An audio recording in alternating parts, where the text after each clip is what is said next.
Update din sa ating mga balon molly. So mahigit 1 month na din po sila.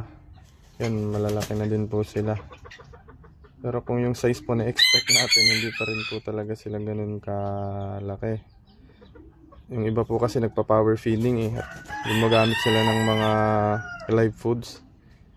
Ito po kasi pakain lang natin mga commercial pellet lang. Pero somehow malalaki din naman po sila uniformity wise sa 1 month. Ayos naman po. Dito naman sa kabila ay ang ating pidert. Medyo madami lang aqua plants.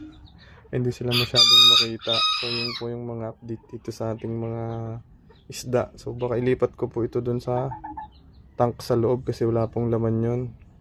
Kasi nilinis po natin, nireset po natin. Baka ito po ang ilagay natin.